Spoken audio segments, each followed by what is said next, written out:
How to change drop-down menu color in Shopify. Hey everyone, welcome back to my YouTube channel. In this video, I'll show you step by step how to do so.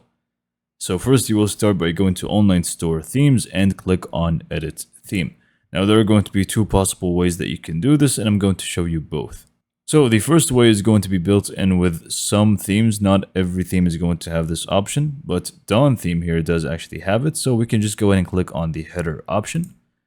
And from here, we're going to be able to see menu type, and then we also have the color for the menu and the actual header. So we want to basically just change the menu color scheme to be this one, and this is going to change it from the default white to the different color here, which is black in this case, but you can really make it any color.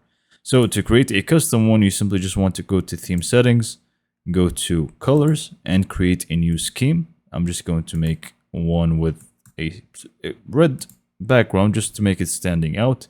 And we can just go back to the sections again, just menu color scheme. We can make it this one, and it's just going to be red basically. So this is one way of doing things. So if you have this option, great, it's just going to make your life easier. But if you don't have this option, you're going to be basically adding some code. You simply just want to go down to the description and copy the code that is linked down in the description. Again, just go ahead and open up the header. So I'm just going to do that one more time. So click on the header section.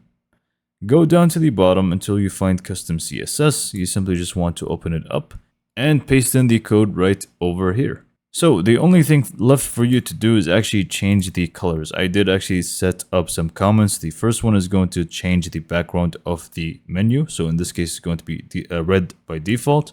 Next up is going to be the text of the links inside the menu. So it's going to be white.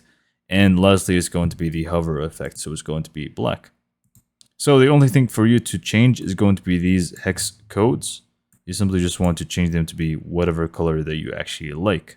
And yeah, this is pretty much two different ways that you can change the menu color for your Shopify store. Hopefully you found this video to be informative and helpful. And for more information, subscribe to my YouTube channel, and thank you for watching.